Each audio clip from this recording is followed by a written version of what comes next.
Shiki was just an average delinquent who had been expelled from school, but when a mysterious stranger attacks him and kills his father, he learns that he has demon blood in his veins and decides to master his powers to get revenge. Long ago, a race of demons called Oni lived in Japan, destroying everything and killing humans as they pleased. No one could dare to stand up against them. But then a brave man named Momotaro emerged as humanity's savior. He attacked the base of the Oni, killing thousands of them. But that was just the beginning of a long war between Momotaro and the Oni that continues even in the modern age. Unaware of how this old fairy tale is linked with his destiny, a teenager named Shiki is cleaning his firearm collection while talking to a friend on the phone. He laughs about the fact that he recently got expelled from school because of a fight and says that he doesn't even mind it because he was sick of seeing the ugly face of his classmates each day. Just then, his adoptive dad Tsuyoshi arrives there and hits him on the head, demanding him to explain why he got expelled from the school. Shiki tells him to leave him alone and Tsuyoshi moves ahead to hit him one more time for being an ungrateful bastard. But Shiki dodges him this time. Tsuyoshi then asks Shiki what the hell is up with all these guns because they run a wine shop and not a gun shop. Shiki taunts him that the wine shop is barely running because everyone knows that he is losing customers. Tsuyoshi claps back, mocking him for acting so high and mighty after being expelled from school, and Shiki takes it personally. He says that he will never become a loser like Tsuyoshi, and he is really relieved that they are not related by blood. That hurts the old man's feelings, but then he heads downstairs because of a business call. Tsuyoshi leaves for a delivery, and Shiki sighs, wishing that some rich man had adopted him instead. He then tries to practice his aim, but an explosion outside the house startles him.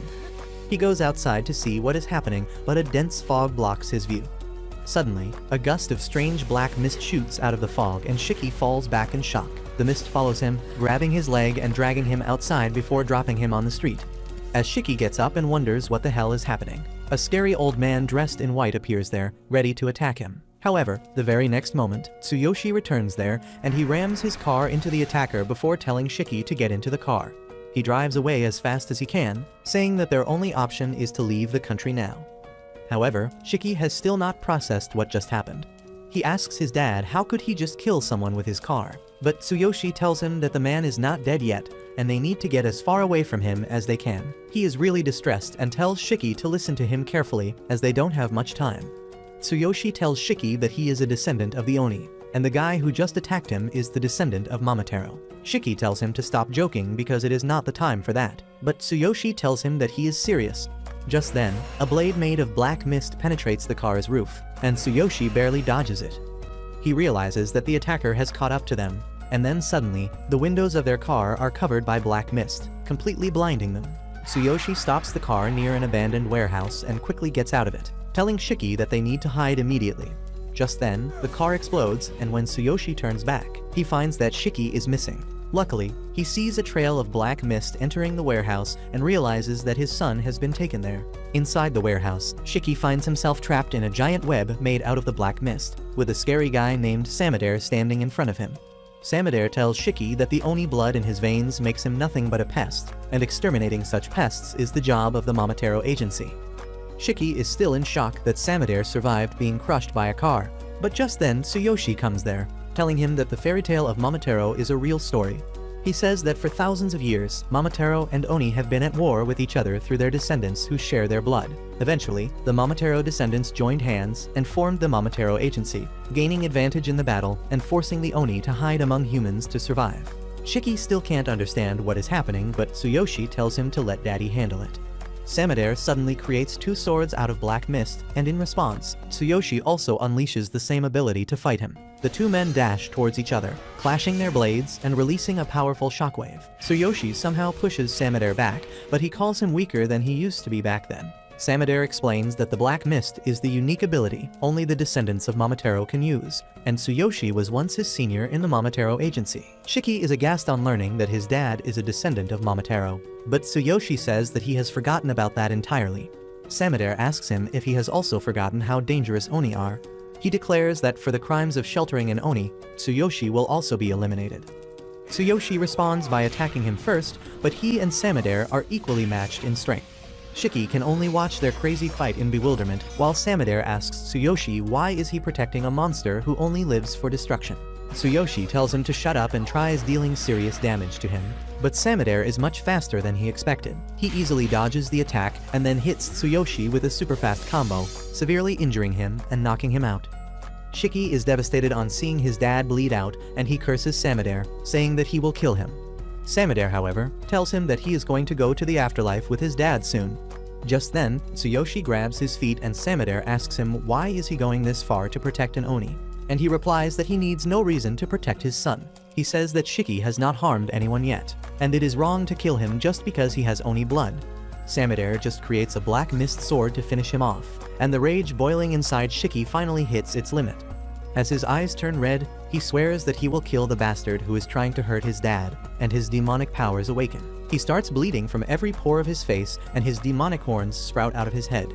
Shiki yells that he will kill Samadare, and when the man turns around to see him, he finds that Shiki is no longer restrained by the web.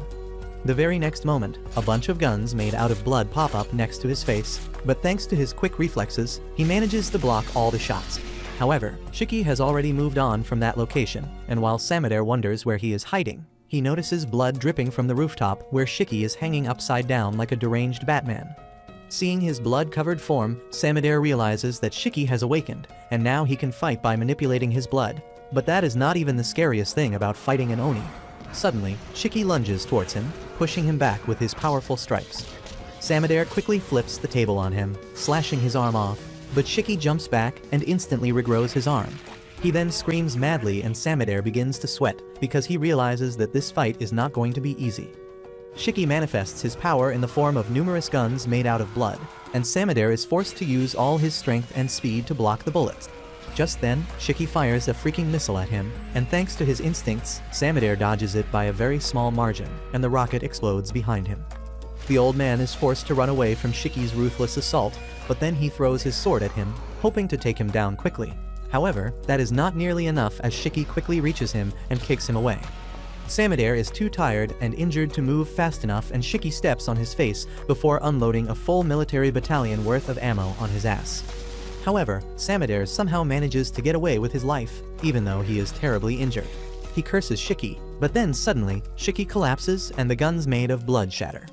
His Oni transformation is undone, and as he stares at his bloody hands, Shiki loses his mind, wondering what the hell just happened here. Samadare recalls this as a typical reaction of people who awaken their Oni powers for the first time. With his remaining power, he summons a black mist sword again, deciding to finish his job right now. However, just as he is about to stab Shiki, Tsuyoshi jumps in between them, sacrificing himself to save his son. Samadare asks him how he could risk his life to save the boy, even after seeing the monster he became. Tsuyoshi just thinks of how Shiki was a cute little boy and tells his old friend that it was not a bad thing to be a happy father, even if it was for a short period. Just then, some civilians gather at the site after hearing the explosion and call the fire department, and Samadare decides to retreat for now. He turns into black mist and vanishes, leaving the injured Tsuyoshi and the confused Shiki alone. Shiki panics and tells his dad that he will call an ambulance, but he asks him to stop because he knows this is the end. He just wants to talk to his son one last time at the end. Tsuyoshi tells him that he could never tell him about his Oni lineage because that would mean telling him that there are people out to kill him. But now, he can only ask Shiki to become strong enough to defeat both Momotaro and Oni so that he can live freely and happily. However, Shiki shouts at him to shut up because he is not done with him yet. He begins taking him outside, saying that they will talk after he gets better, and Tsuyoshi just smiles at him once before breathing his last. As he falls to the ground, Shiki loses his mind. He tries to wake him up first and then starts crying uncontrollably. Soon after that, a man on roller skates arrives there, and when Shiki turns around to see him, he knocks him out with a single tap to his head, before taking him away to a place where Oni like him can become stronger. While he is unconscious, Shiki dreams of the happy moments when he used to play in the park under his dad's watchful eyes. But then the dream turns dark abruptly, with Tsuyoshi dying at Samadare's hand. Shiki wakes up with a jolt as he stares into the bloodshot eyes of Samadare. But when he looks around, he finds himself gagged and tied to a chair in a large empty hall. Right behind him, the skater guy who kidnapped him is doing one-arm handstand push-ups with his umbrella, and he gets back on his feet as soon as he sees Shiki awake. The edgelord introduces himself as Nato, a fellow Oni, and quickly manifests his horns. Shiki is too confused by everything, and he can't even pay attention to Nato, who refuses to tell him where they are right now. He informs him that his dad's body is stored safely in another place, and he brought him here for retrieval and evaluation. Nato then suddenly skates to the whiteboard in the corner and drags it closer to Shiki, before flexing how fast and efficient it is to use roller skates instead of walking. Next, he begins explaining the Momotaro agency to Shiki, saying that he has already seen one guy who can control the black mist and use it like a weapon. The Momotaro agency finds and hunts Oni, and in response, the Oni created their own agency to fight back. Nato says that his job is to find newly awakened Oni like Shiki and bring them to a safe place where he can evaluate if they are worthy of joining the Oni agency. With that brief intro, he puts the whiteboard back in its place and then removes Shiki's gag so that he can interview him. As soon as he removes the gag, Shiki starts yelling at him to free him. He also curses Nato, threatening to kill him if he has harmed his dad's body, and Nato immediately deducts a point from his score that is already 0. He calls Shiki a moron for not understanding what safely stored means because he mentioned it a couple minutes earlier. Shiki gets mad at him and says there is no way he can trust a shady edgelord like him, and Nato wasn't expecting anything else from him. He decides to deduct more points from Shiki's score the more he curses and demands to be set free, telling him to cooperate if he wants to pass the evaluation. Shiki doesn't give a shit about the evaluation, but he wants to be free quickly, so he tries holding his anger. However, he can't even do that properly and Nato tells him to stop giving him the creepy look. Shiki snaps on hearing this and Nato decides to evaluate him using a non-standard method because normal things don't seem to work with nut jobs. He takes off his tie and before Shiki can even realize what is going on, Nato uses the tie to strangle him with his full strength. Shiki panics as he loses his breath and Nato says that a creature's true nature is revealed when it is close to death, and that is what he wants to see. Shiki tries to resist with his full strength, but he can't get out of the chokehold even after bleeding from every hole on his face. He soon loses consciousness and Nato is disappointed in him, but the blood that Shiki just lost awakens as a result of its power. It turns into sharp spikes and attacks Nato, who dodges the attack without much difficulty. Suddenly, he finds a Gatling gun made of blood pointing at his head, and behind it, Shiki is in his berserker state. He opens fire at Nato and then backs away after he is satisfied. But his attacks didn't even touch the edgelord who protected himself by coating his umbrella in his blood. He deducts 100 points from Shiki's score because he doesn't even know how to use his Oni blood, and then decides to show him how it is actually done, even though he won't remember anything once the berserker state ends. Shiki suddenly lunges towards him, but Nato is prepared for everything, and a few minutes later, Shiki regains his consciousness, lying defeated on the ground. He can't understand what just happened, but then he looks at his red hands and panics, realizing that he went out of control again. Nato calmly sits on top of him, saying that it is natural that his memory is a blank because when an Oni goes into berserk mode, they lose their mind. Around them, the hall is a total mess as a result of their fight and Shiki tells Nato to stop lecturing him when he is also using his blood as a weapon. Nato immediately makes his blood umbrella disappear, telling Shiki that he never went berserk because he can actually control his power. He then declares that there is nothing to be said anymore because Shiki is disqualified from joining the Oni agency. Shiki still has no idea what the hell is happening, but if there is one thing he knows for sure, it is that Nato is ridiculously strong. He decides to swallow his pride and begs Nato to take him as his underling because he wants to get stronger and avenge his dad. Nato immediately refuses his request, telling Shiki that someone like him who doesn't use his brain while fighting is always the first person to die in a real battle. He calls him a useless disgrace who can neither control his brain nor his power, and Shiki uses every ounce of his strength to hold back his rage. Nato then declares that it is time for him to dispose of Shiki, because a berserk Oni is a liability to everyone. He uses his special ring to cut his thumb, letting a stream of blood trickle out. He turns the blood into an umbrella, and Shiki suddenly gets an idea about how to make him change his mind. He runs away from Nato's range, and then dashes towards him while dragging his fist on the ground till it bleeds. Nato quickly turns his umbrella into a spiky shield that will protect him from any melee attack, and then calculates the possible moves Shiki can use. Shiki jumps up at the last moment, which was among the possibilities that Nato calculated, but then he surprises him by using the spikes to jump to the side and point a bloody gun at his face. Shiki puts all his focus into the gun, shooting a powerful shot with the recoil sending him flying backwards. He can't believe that he managed to land a hit on Nato, but it turns out that he couldn't do it even this time. Nato simply blocks the blood bullet with his finger and shatters it, not giving Shiki any credit for the attack because he went halfway to berserk mode in order to attack him. As Shiki seems to lose his mind again, Nato decides to finish him off with his special move. He puts himself in a protective cage and summons archers made using his blood, ready to shoot at his command. However, as he notices Shiki fighting back against his berserker instincts and getting his power under control, Nato cancels his special move. Shiki is proud that he managed to control his power, but he falls on the ground because he just used up too much energy. Nato can't believe that not only Shiki controlled his powers, but he also suppressed berserker mode, which is not something everyone can do. He asks him how the hell did he do that, but Shiki smugly tells him to accept him as his underling to unlock the answer. Nato tells him that he will think about it, and Shiki decides to take that as a yes. He says that when Nato talked about controlling his blood, he didn't understand shit, but when he saw him slice his thumb and use the blood to create a weapon, he got an idea. He thought that since they were both Oni, he could just ape his shit, and surprisingly, that worked. He didn't understand the fine details though, and he just let his arm bleed while yelling at it mentally to form a weapon. Shiki is still hyped that his gambit worked, and asks Nato what he thinks about that. Nato thinks that it is utter bullshit because that is not how things work. From his experience, dumb and emotional teens like Shiki have a hard time controlling their blood, while rational and calm people like him have the best chance at using their power properly. He thinks that Shiki doesn't listen to reason or even let his berserker mode control him, and he can use his raw instinct to brute force his power into obeying him. He thinks that it is a very rough method, but it can also give someone an explosive amount of power. He begins to wonder what to do with this unique case, when suddenly, Shiki tells him that he needs power to avenge his dad and kill the man who murdered him. He tells Nato that if he takes him in as an underling and teaches him everything, he will become useful to him. However, Nato refuses to consider that possibility. He turns his umbrella into a spear, telling him that people like him are a risk to society, because he didn't even know that he could control his power and just took a gamble.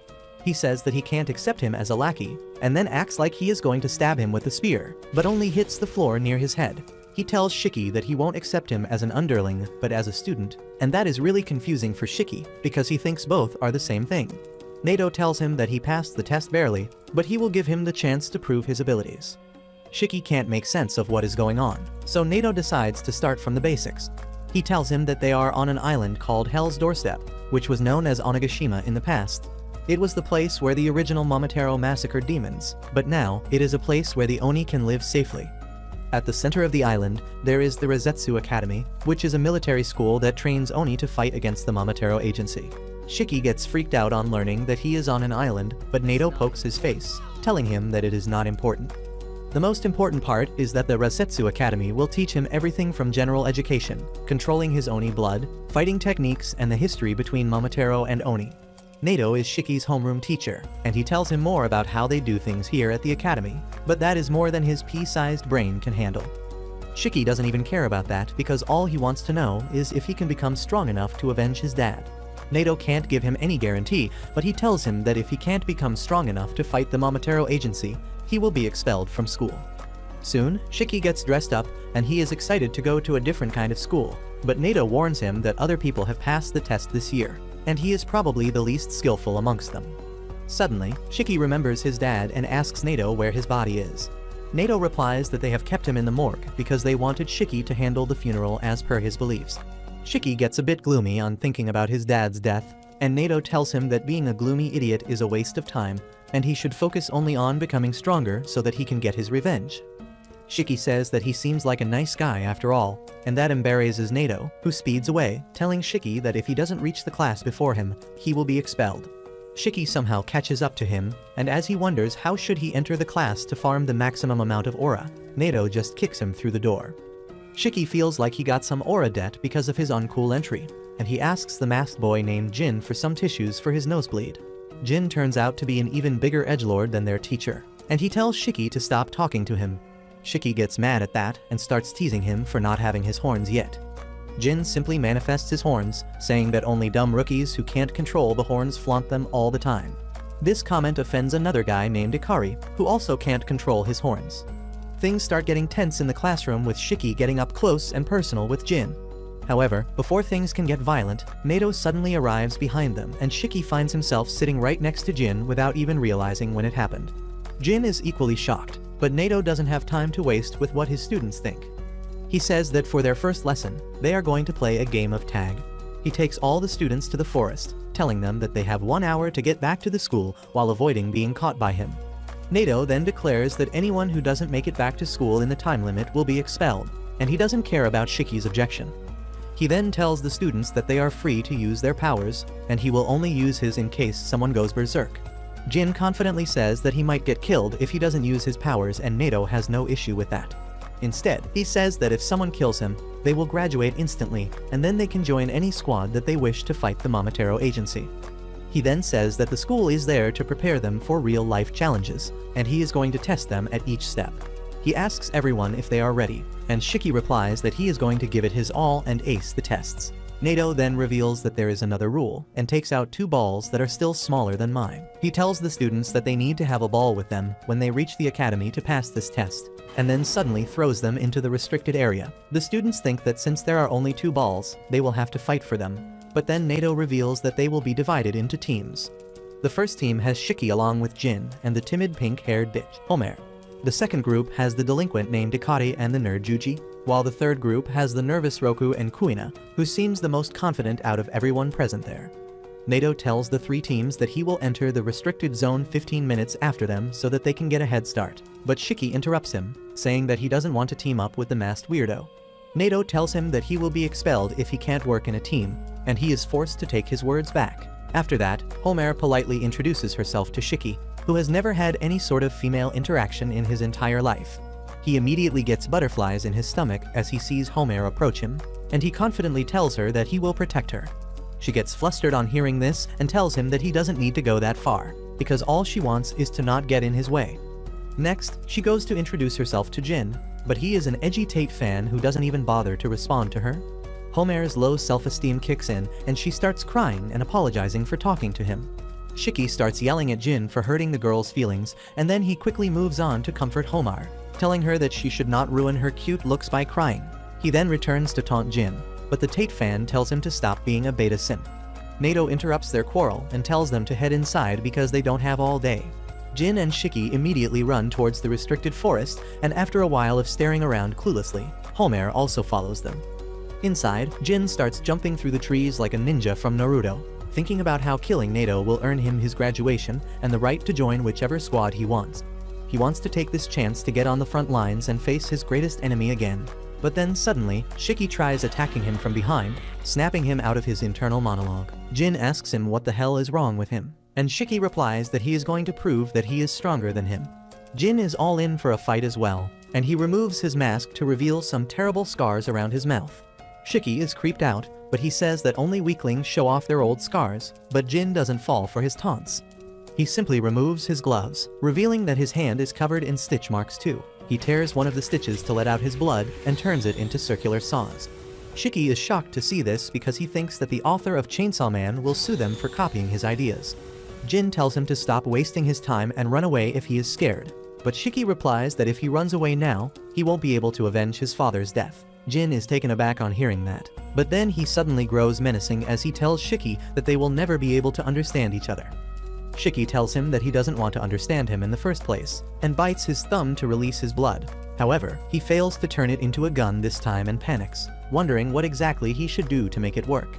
He decides to fight back using a stick because that's the only option he has, but he soon realizes that he is no match for Jin, who can cut trees with just one strike of his chainsaw arms. Meanwhile, Homer is trying to find the 2 boys when suddenly, she hears the loud thud from trees falling on the ground. She suddenly panics and her inferiority complex kicks in, thinking that she is not fit to be in a place like this. However, she cheers up a bit on thinking that Shiki called her cute, and she decides to look for him, not realizing that she was just a few feet away from one of the balls. At the same time, Shiki is trying to fight against Jin with his bare fists. Jin doesn't even use his chainsaw powers against him, and he is still able to whoop his ass with ease. Shiki keeps wondering how can he control his powers so easily, but then he realizes that Jin's ability is different from his or Nato's. He loses his focus while thinking about the true nature of their abilities, and Jin is able to knock him down with a single punch.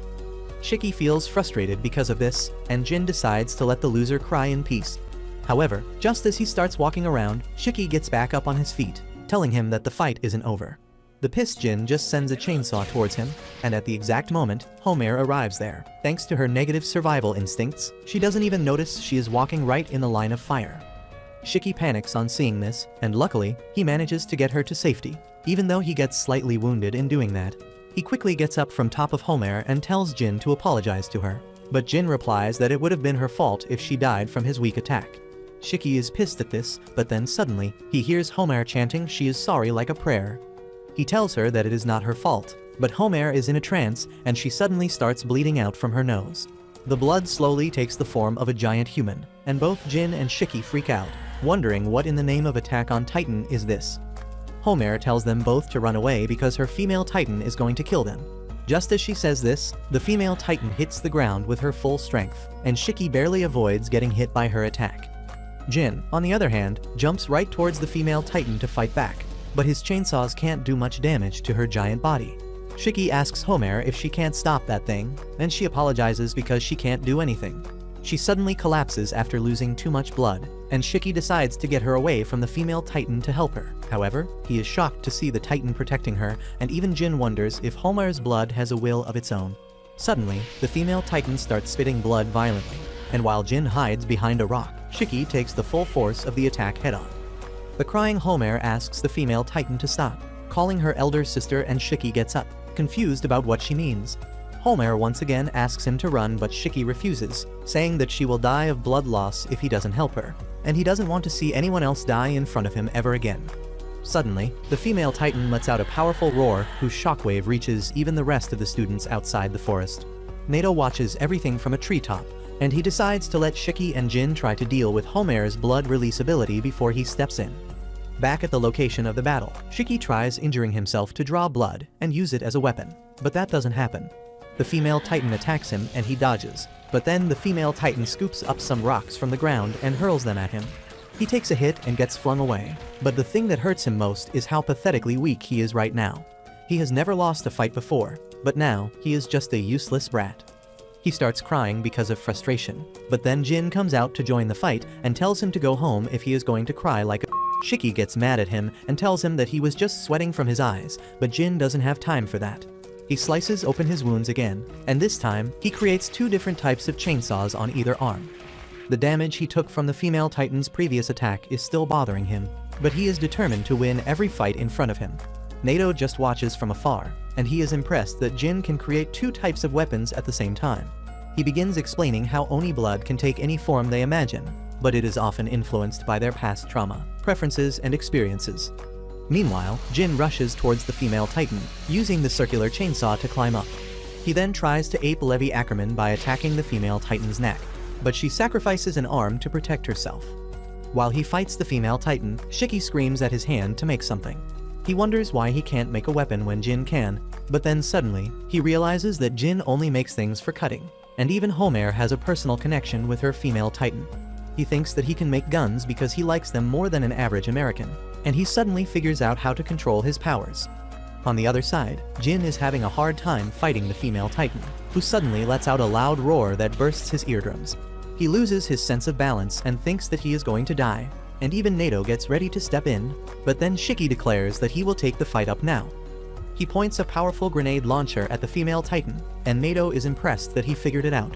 Shiki is thrilled to try out his new weapon, but then the female Titan attacks him. He dodges her attack and then fires a grenade at her, blowing her apart instantly, and both Jin and Nato are stunned to see his power. The female Titan starts vanishing as her fragments are scattered everywhere, and Homer loses consciousness. Meanwhile, Jin is still astonished by Shiki's firepower when it suddenly starts raining blood. However, it was just the blood scattered in the air from Shiki's previous attack, and it soon turns into normal rain. Jin realizes that Shiki's attack didn't just kill the female Titan, but it also changed the weather. Shiki, on the other hand, doesn't even think about that. He starts heading towards Homer to see if she is fine, but then his vision gets blurry and he falls to the ground, unable to move. Just then, Nato comes there, telling him that he unleashed a ridiculous amount of blood just now, and that is why his body doesn't have any strength left. Shiki tells him that he can still go on and somehow forces himself to stand up, but that doesn't last even for 5 seconds, and he once again falls to the ground. Nato calls him a noob who can't even control his power, but he realizes that Shiki's power was beyond anything he has ever seen.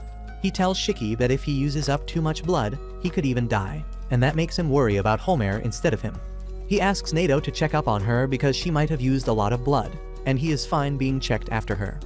Nato was not expecting Shiki to worry about another person when he himself is in such a serious condition, but just as he is about to help them, Jin launches a surprise attack on him. Thankfully, Nato's reflexes are fast enough to block the attack, and he pushes Jin back, who tells him that they don't need to worry about the losers. Nato asks him what happens if Homer dies because she can't get emergency treatment, and Jin replies that it doesn't concern him. Nato is disgusted on hearing that, and he makes it clear to Jin that he hates selfish bastards like him. Jin doesn't care about that either, and he just asks Nato to confirm that he can graduate if he kills him. Nato promises that he is speaking the truth, and that is enough for Jin to dash straight at him. Nato blocks his blood chainsaw using his umbrella that is made from the same material as the Hulk's pants because that thing is indestructible. He then presses a button to release a smoke screen, and Jin thinks that he is trying to take him down with a surprise attack. He is confident that he can kill Nato the moment he steps into his range, but the next moment, he gets hit by some swift bullets. He immediately takes cover behind a tree, and Nato keeps firing rubber bullets from his multi-purpose umbrella towards him, saying that the bullets won't kill him, but they will hurt like hell. He also purposefully targeted Jai's injured hand earlier for maximum damage. Jin realizes that Nato plans to keep a safe distance between them because he thinks that he can only use close-ranged weapons. However, he has a few secret tricks for times like these, and he immediately leaves the tree's cover, dodging Nato's bullets before sending some flying blades towards him. Nato dodges them easily, but he is surprised that Jin has a counter for enemies that can fight outside his range. Jin keeps attacking him and then appears behind him mid-air, thinking that he won't be able to defend now. However, Nato just throws a bomb at him, and Jin panics. Luckily, it turns out to be another harmless smoke bomb, and Jin thinks that Nato is going to shoot him from a distance again. That is why he doesn't even anticipate Nato coming in from behind and hitting him with a spine-crushing punch. Nato lectures him about being too sure about his predictions in a battle because that makes him vulnerable to surprise attacks. Jin is too injured and exhausted to even move now, but he keeps trying, and Nato has to invert his umbrella and use it as a cage to contain him. Jin keeps trying to break free from the umbrella, and Nato asks him if he is so desperate to see his dad. He suddenly goes silent on hearing this, and then asks Nato how did he know about that. Nato replies that he looked into his files, so he knows a few things about him, including the fact that his dad is a Momotaro. While every cell of Jin's body revolts on hearing this, Shiki is shocked to learn that both of them have similar backstories. However, Jin is filled with hatred as he admits that his father is a Momotaro, and that bastard took everything away from him. He killed his family and then did experiments on him, leaving scars all over his body. Jin remembers how he survived on garbage and the hatred against his father. He swears that he will kill him with his own hands, even if he has to risk his life for that. In his enraged mode, Jin suddenly gets a burst of power, allowing him to uproot the cage holding him down. However, before he can do anything, Nato grabs him by his face and then slams him into the ground, calling him a stupid brat. He tells him that if he dies while chasing his dream, he is an idiot who will never be able to achieve them.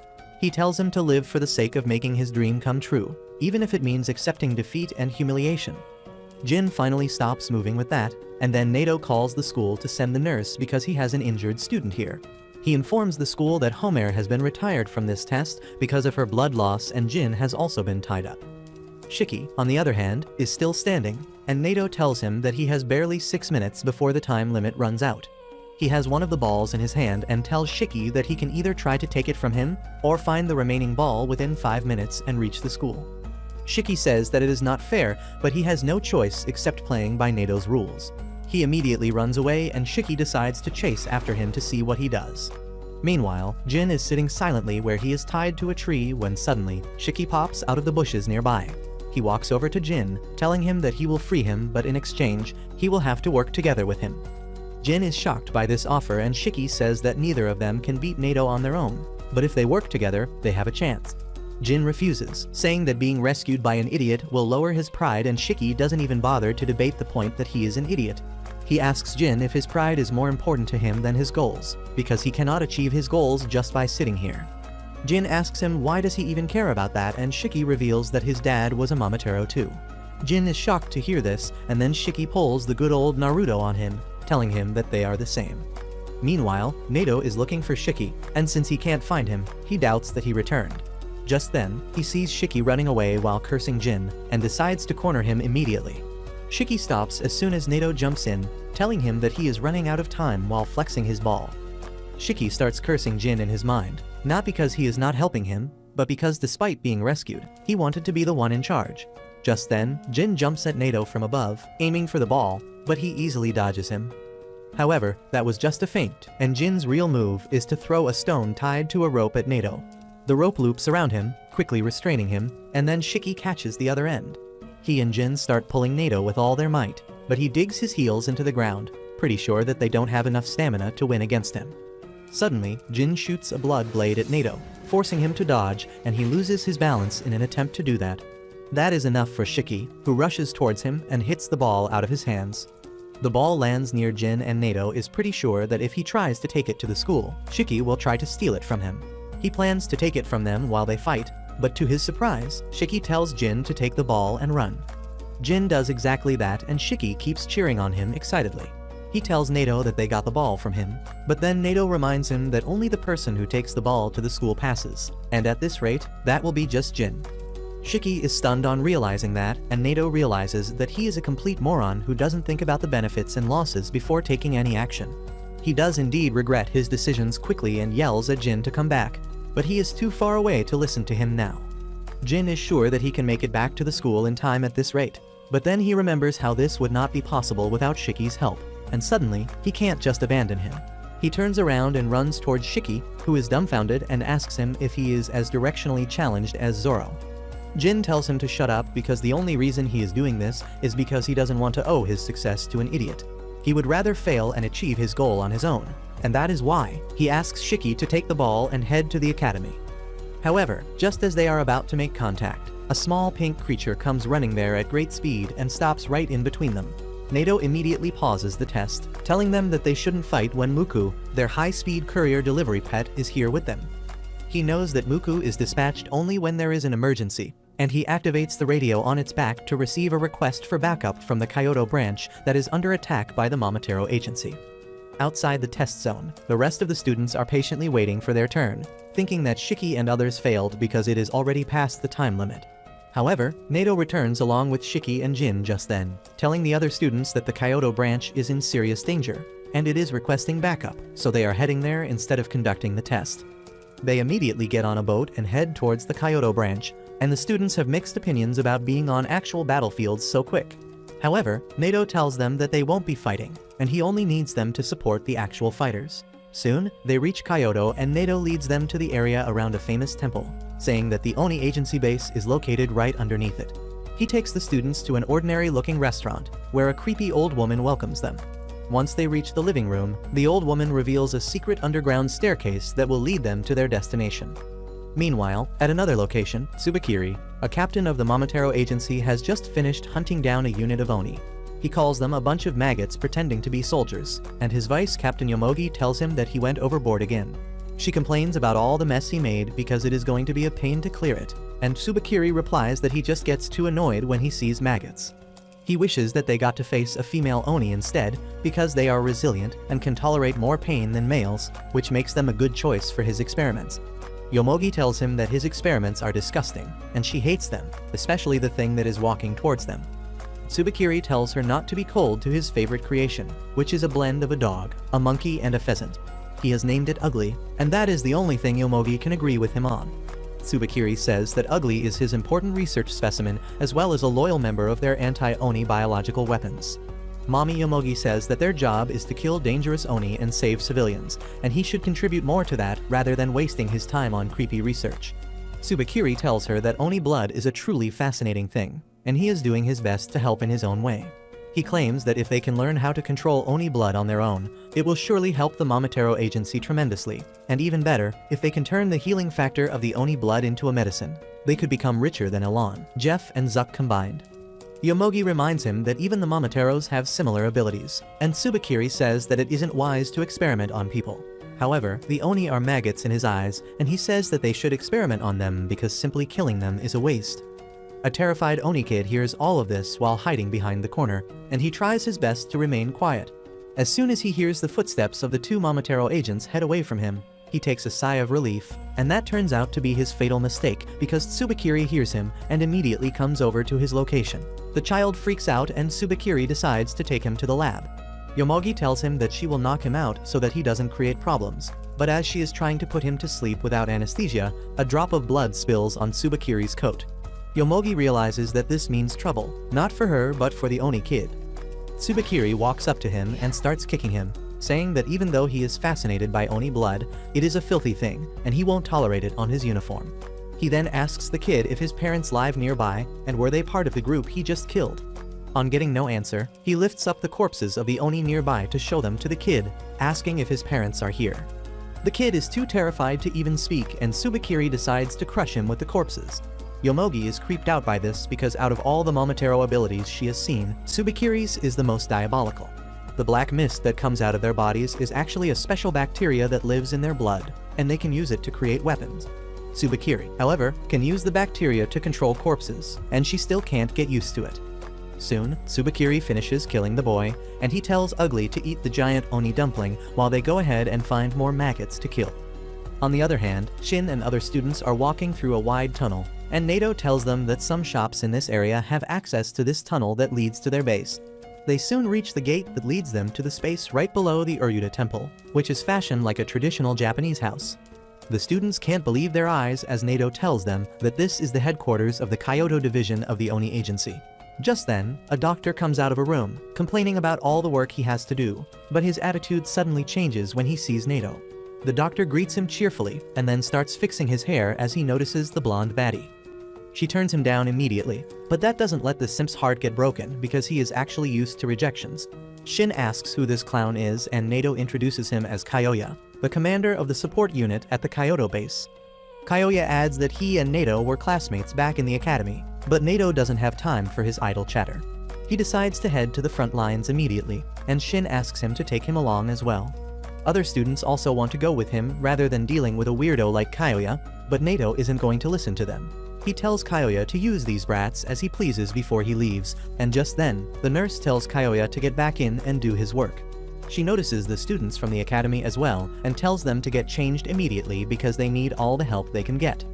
They get dressed as assistant nurses quickly and then go to the makeshift hospital, where dozens of injured Oni are crying out in pain. One of them has been brought in just now, and he has lost both his legs along with some other life-threatening injuries. Shiki is horrified to see his condition, and the nurse also says that he has at most 3 minutes left to live at this rate. Kyoya just smiles at him and says that they won't let him die, and Shiki snaps at him, asking him not to make such careless and fake promises. Kyoya appreciates his honesty and kindness, but tells him that he is kind of a big deal here, and he decides to show the kids how real support work is done. In another location, Tsubakiri and Yomogi have just finished dealing with the captain and vice captain of another group. The remaining Oni are terrified of them now, and Tsubakiri is disappointed that he will have to deal with another bunch of nobodies when he was expecting someone strong. Well, his wishes are granted immediately as Nato comes there and quickly activates his ability. Tsubakiri is pleased to see him, but Nato doesn't give him a chance to be happy for too long as he immediately unleashes his killer move on him. The Oni are really glad to see that Nato has come to save them, but Tsubakiri didn't take any damage from the previous attack as he used the dead Oni captain and vice captain as his meat shields. Turns out, he knows Nato already and he talks to him like they are old friends. He asks what is he doing in Kyoto because this is not his area. Tsubakiri then remarks that he has heard of a location where the Oni in Kyoto are gathering, and if he just wipes out that place, the entire problem will be solved. Nato keeps up his poker face as he says that he doesn't know anything about it, and Tsubakiri replies that he will give up if even Nato claims that the place is not real. He then says that he will go for sightseeing around the big temple instead, and Nato panics inside because he knows that Tsubakiri has really sharp instincts. He decides to stop him right here, and gets ready to fight seriously. Back in the headquarters, Kyoya inserts multiple blood pipes into his body, and Shiki asks if they shouldn't be giving that blood to the injured instead. The nurse tells him to shut up and watch as Kyoya heads over to the most severely injured man. He asks him if he wants his hands or feet to regrow because he can't afford both right now. The man summons every bit of his strength to say that he wants his arms so that he can hug his children again. Kyoya promises that he will be able to do that, but this process is going to hurt like hell. He then slices his wrist open to pour his blood into the injured man's mouth, claiming that it boosts the healing ability of a normal Oni by many times. As soon as his blood starts showing effect, the man starts screaming in pain, and the nurse tells the students to hold him down. Shiki and others immediately follow her orders, and in the meantime, she tells the others to get more blood from the next room. Soon after that, something starts poking through the man's bandaged arms, and Shiki creeps out as he sees something that vaguely resembles human fingers. Other students get back too, and then suddenly, the injured man regenerates his arms, and even the severe burn wounds on his chest heal completely. Shiki immediately heads over to Kyoya, asking if they can regenerate his legs too, and he affirms but adds that they need to do it over time and using small doses of his blood. Since he has already consumed too much blood, the injured guy may develop antibodies if he drinks any more of it. Kyoya then heads over to the patient, telling him that he will be retired from the combat unit now, but he can join the support unit to help others out. He says that with a pair of prosthetics, he will be playing with his kids in no time, and the man is moved to tears on hearing that. Kyoya then turns to the students, telling them that they could be in the place of this guy in the future. He understands the glory chasing and aura farming that can only be done on the front lines, but he reminds them that people on the front lines can fight bravely only because there is someone to cover their back, and that is the support unit. Shiki and a few others are really impressed by him now, and they tell him that they are ready to help him in any way they can. Kyoya tells Shiki that he needs his help with another matter, and takes him to a depressed girl named Mei who was brought in yesterday after the Momotaro agency attacked her. Her parents are still missing, and Kyoya wants to use Shiki's kindness to make the girl feel better. Shiki takes up the job and tries talking to the girl, who gradually opens up to him. He asks her about school, and she tells him that she never went to school. As Shiki is wondering if the girl is a troublemaker like him, the support unit brings in some dead bodies from the battlefield and Mei's parents are among them. She starts bawling like crazy as she sees them, and Kyoya says that he can't get used to such painful scenes even after all this time. However, there is a deeper and more sinister plan behind the corpses than anyone realizes. Tsubakiri tells Nato that he laced some Oni corpses with his bacteria, fully aware that the support unit will take them to their base to give them a proper funeral, and then he can control the corpses from a distance and destroy the base. Nato is shocked to hear this, and Tsubakiri decides to try if his plan succeeded. He awakens the corpse of Mei's dad while Shiki and Kyoya are distracted, and she is overjoyed, thinking that he is still alive. However, he starts strangling her under Tsubakiri's command, but Shiki and Kyoya are quick to notice it. Kyoya realizes that this is Tsubakiri's ability, and he immediately tells Shiki to cover Mei's eyes. He obeys the order, and then Kyoya pierces the man's brain with 2 sharp knives, rendering him immobile. Mei starts crying once Shiki lets her see what happened to her dad, and then Kyoya realizes that there might be more puppet zombies here just like this one. However, he realizes it too late because the zombie puppets have started moving, and Mei's mom suddenly gets up and attacks Shiki before he even realizes it. She starts strangling him, and Kyoya decides to neutralize her quickly. But before he can get the scalpels out, more zombies attack from behind, restraining him. Shiki can't do anything either, and his brain's oxygen supply slowly gets cut off, causing him to pass out. The same thing happens all over the headquarters, and the zombies start attacking the supporters carrying them first. The supporters are not even trained to fight, and because of the suddenness of the attack, they are easy targets for the zombies to subdue. At the same time, the zombies break into the room where all the serious patients are receiving treatment. They attack the patients and the nursing staff, and no one has any idea about how to solve the problem. Back in the other room, Shiki is somehow holding on to his consciousness as Mei cries and begs her mom to leave him. Shiki tells the girl to get away from the zombie because it is not her mother, but Mei doesn't even listen to him. Kyoya tries to help him, but the zombies knock him down. Seeing that no one is coming to help him, Shiki pulls out a Glock from his ass. Turns out that Nato had given him the gun on the boat, telling him that he was not skilled enough to control his blood yet, so if there is a need to fight, he should use a weapon he is familiar with. He also told him that the gun had Shiki's blood bullets instead of normal ammo, and that it would hit much harder. If there is a time to use the gun, it is now, and Shiki first pulls Mei close so that she doesn't have to see the bloodshed that comes next. He then points it at the zombie woman's head and pulls the trigger, putting an end to her. Shiki then catches his breath, while Kyoya is still bottoming for 3 zombies at once. Thankfully, Shiki recovers quickly and shoots a hole in each zombie's head, before helping Kyoya get up.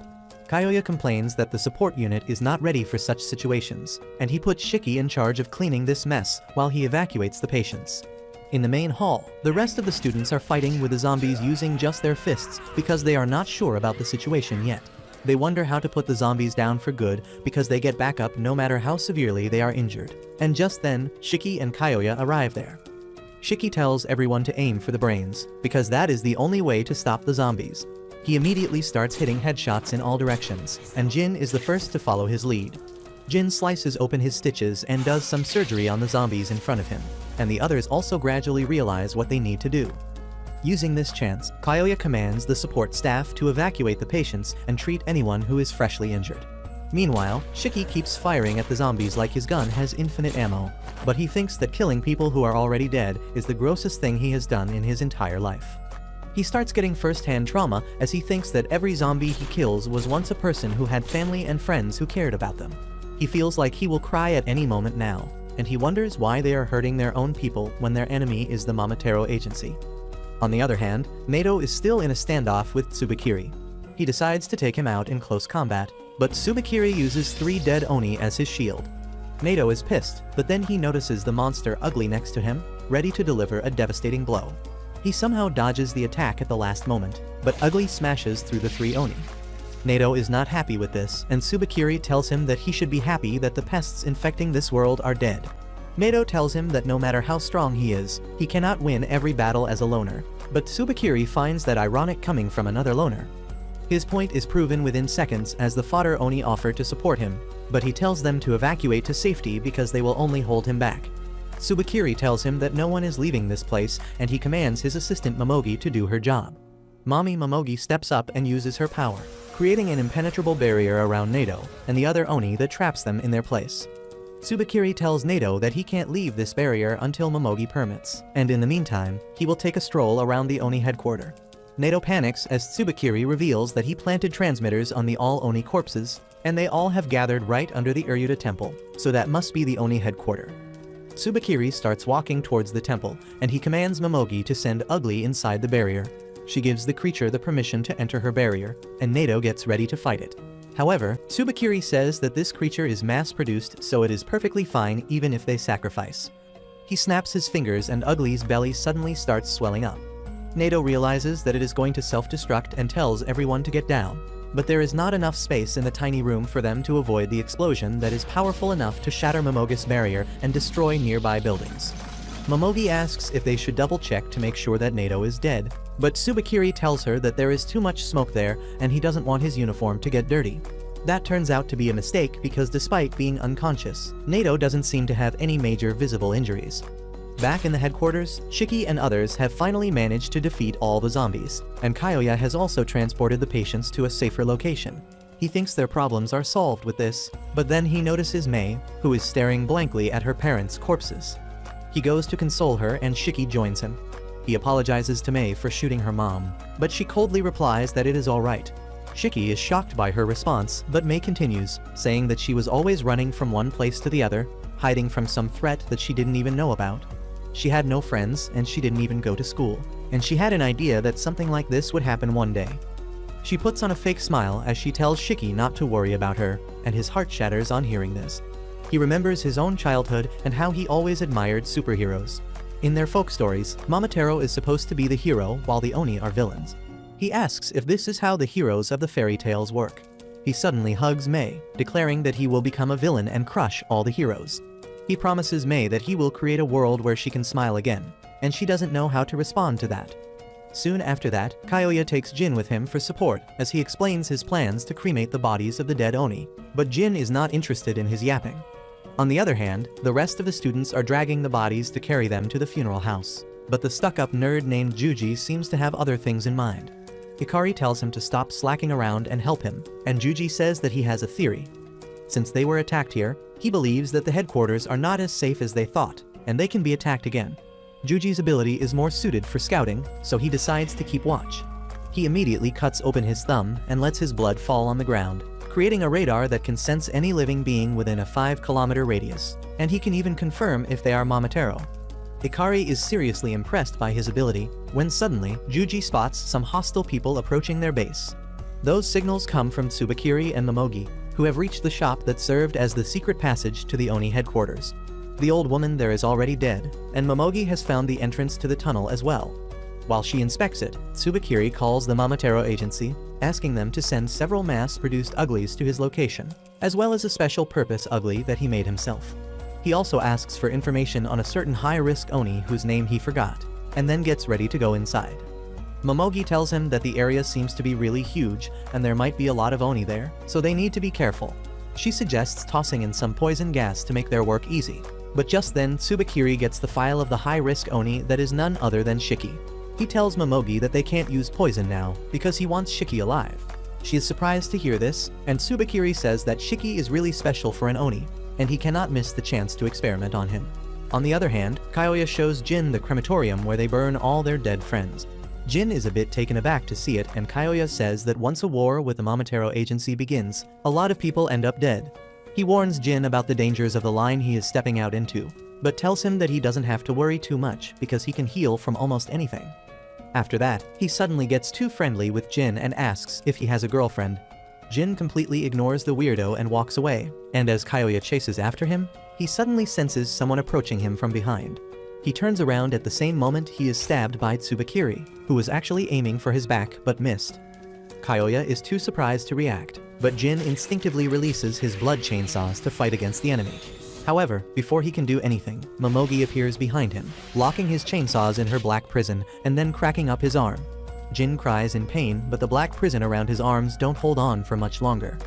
He tries to focus on the enemies despite the pain, realizing that they are in the worst possible scenario right now. Both he and Kyoya are injured, and he doesn't know anything about the enemies. However, Kyoya is quite calm even in this situation, and he tells Jin to rush back and tell everyone about the enemy attack while he stalls the two Momotaros. Jin follows his orders, promising to bring back up, and then Kyoya turns his attention to the two enemies in front of him. Tsubakiri tells Momogi to do her thing, and she creates a gigantic barrier around the entire headquarters. At this point, Kyoya realizes that her ability is to create barriers with her bacteria, and she plans to make sure no one can get out of the headquarters alive. Kyoya begins to calculate his options because he can't fight, and he doesn't think that the students are strong enough to beat the dangerous opponents in front of him. He believes that reinforcements aren't coming anytime soon, and that simply means that he is going to die. Suddenly, Tsubakiri asks him if he knows Shiki, and Kyoya realizes that things are more complicated than he thinks. He decides to fight back to the best of his abilities and pulls out a poison syringe from his coat. However, before he can get the chance to use it, Tsubakiri slashes his neck and leaves a deep gushing wound. Kyoya panics because he couldn't even see him coming, and he falls to the ground as his blood splatters everywhere with high pressure. As Kyoya gradually loses his consciousness, he wishes that if he is going to die, it should be Mommy Momogi who finishes him off. Tsubakiri is not going to grant his wish though, and he thinks that Kyoya is already dead from his single attack. He decides to control his corpse through his bacteria, but suddenly stops as he senses the ugly creatures outside the barrier. He tells Momogi to let them inside, and she grants access to the uglies. Tsubakiri asks them if they have brought what he asked for, and one of them vomits a big box. He then orders the uglies to remove the cover, revealing a decorated wooden block. Tsubakiri asks the uglies to carry the box carefully as they search for Shiki, and at the same time, Jin reaches the headquarters to warn everyone. He is surprised when he doesn't find anyone nearby, but as he enters the main hall, he finds everyone ready to fight. They are relieved when they see Jin, but he is confused about why all of them are gathered in the same place. Shiki tells him that Juji used his ability and found that enemies were approaching them, so they took action quickly and evacuated all the patients. However, before the rest of them could escape, a black wall blocked off the exit, and now they are stuck here. Some people suggest that they should look for another exit, but the nurse says that she has checked everything, and there is no way out. Shiki then asks Jin about Kyoya, but before he can answer his question, an ugly comes there. Everyone is taken aback on seeing such a creepy monster, and they let it walk through them towards a random guy who becomes monster feed while everyone watches. Everyone decides to run away to avoid facing the monster, and Shiki decides to keep Mei safe with him. Soon after that, Tsubakiri and others enter the hall and find it empty. He orders the uglies to put down the coffin and sits on it, ordering Momogi to capture Shiki alive and kill everyone else. She asks him if he is not going to come with her, and Tsubakiri refuses, saying that he has some important thoughts to think. On the other hand, the blonde baddie Kuina is looking through some clothes in a restroom to find something she can move better in. Meanwhile, the dramatic emo Rokuro is also in the same room, crying that he is going to die because his heart rate is abnormal. Kuina tells him to work on his fitness if he collapses just after running a little. She then covers his face so he doesn't see her change, and then ironically she changes into a skimpy gym where Rokuro asks her what is she planning to do now, and Kuina replies that she is going to set up an ambush, obviously. He gets jealous of healthy people on hearing this because he is always afraid of getting sick. Just then, they hear the heavy footsteps of an ugly approaching them, and Rokuro panics, telling Kuina that he can't fight when he is so stressed. He begs her to do something, and that suddenly turns the baddie on because she likes being in total control. She tells Rokuro to hide in the closet because she will handle everything, and he nervously obeys her command. Kuina then stands facing the door, waiting for the enemy to arrive. The ugly breaks through the wall and enters the room, but before fighting, it asks Kuina if she is Shiki. She angrily replies that Shiki is the stupid-looking delinquent, and on hearing this, the monster suddenly starts attacking her. It knocks down the closet Rokuro was hiding in, causing him to faint. Meanwhile, Kuina decides to show the monster who is the boss once the room has been thrashed enough. She bites her thumb and her blood transforms into boxing gloves around her fists. On the other hand, Jin runs back to Kyoya to check up on him, and Akari also prepares to face off against a monster. At the same time, Shiki focuses on hiding to keep Mei safe, and the only place he finds is the garden. Meanwhile, Rokuro comes back to his senses and finds the room completely silent. He begins to think that everything was just a bad dream and decides to come out of the closet. But to his shock, he finds the monster's face right in front of him. He panics as he tries to make sense of the situation that suddenly turns even more bizarre as the monster gets up and heads towards Kuina obediently. She caresses its face before getting it in position and then knocks it down with a powerful punch. She then gets on top of the monster and begins landing F combos on its head, till it passes out. Rokuro gets scared of her at this point, but Kuina has fun demolishing the monster, and then stomping on it while it lies helplessly on the ground. It is because of her ability called I Love that turns the enemies covered in her blood into slaves who lose the will to fight against her. As Rokuro comes out of the closet to ask if she really defeated the monster on her own, Kuina proudly tells him that she told him to leave everything to her. The reason that she told him this is not because she is a dependable woman who wants to take care of everyone, but because she is a sociopath who likes to make everyone so dependent on her that they lose the ability to work completely. And right now, it is Rokuro who has fallen into her trap. He kneels before her thanking her for saving him, and that suddenly sends Kuina's tendency to spoil him into overdrive. She places a bedsheet on the ground and tucks Rokuro to it, telling him that he doesn't need to worry about anything because she will handle everything. He gets nervous because she is too close to him, and Kuina notices that he is looking pale and weak. So she decides to get some food for him and Rokuro panics even more, thinking that this is a trap because there is no way a girl will pay so much attention to him. He begins trembling in fear that she might use him as bait when the next monster comes, and Kuina starts fussing even more over him. Just then, another monster comes there and Kuina decides to deal with it before returning to her main job of spoiling Rokuro rotten. She thinks that this monster is a weakling as well and decides to deal with it quickly, but the monster turns out to be much stronger than the previous one. He uses his arm as a whip to attack her and drills a hole through the wall behind her. Rokuro immediately hides in the closet again and Kuina is pissed at the monster who ruined her fun. She jumps at it, activating her power midway, but the monster casually dodges her punch and then stabs her shoulder with its freaky tentacle arm. Kuina somehow manages to get away from it, but the monster then uses both its arms to tie her, and she realizes that she can't use her powers like this. The monster starts pulling her closer, and when she resists, he simply jerks the rope and makes her hit the roof. The monster begins slamming the muscle mommy all over the room, and she is powerless to do anything. In the end, she gets slammed on the ground and the monster begins stomping on her head. Rokuro panics on seeing this, but that is all this useless piece of trash is good for. He just watches Kuina being demolished and wishes that someone comes to help her. He doesn't even think that he can help her because he is a weakling and a coward. But that makes him realize that he became a pathetic loser without even realizing it. He remembers the time when he was not a cowardly loser, and it feels like an eternity has passed since then. Rokuro grew up in a small backwater village where a lot of Oni lived among the humans, and a girl named Lulu was his first love. He always tried to riz her by showing how cool and brave he was, even though he was terrified inside. However, with Lulu by his side, he felt he could do anything. Lulu also stayed close to him, and they both spent most of their time together happily. However, underneath that perfect life, things were not all right. Lulu was sick, and since she was an Oni, she could not be taken to a normal doctor. The only Oni doctor of the village helped keep her stable and healthy, but one day, the Momotaro agency raided the village, and they killed the Oni doctor. Without him, Lulu's condition worsened, and Rokuro promised her that he would quickly bring another doctor from a nearby town. He asked to trust in him because he could do anything for her, and Lulu told him that he has always been the coolest guy she knew. She asked him to stay like that forever, and passed away immediately after that. Rokuro was broken and devastated by this, and soon after that, he lost his spark. He had no reason to be brave or confident anymore. His hair turned gray, and he developed insomnia. His mental health fell off, and he became the loser he is today. As Rokuro thinks about his downfall, the monster turns his head into a pointed whip to finish off Kuina. Rokuro decides to let it finish the job because he is not capable of saving someone. However, just then, the final words of Lulu spring into his mind. He remembers that she told him to always be cool, and that suddenly awakens something in him. Just as the monster attacks Kuina to finish her off, Rokuro rushes there, taking her away from danger in a split second.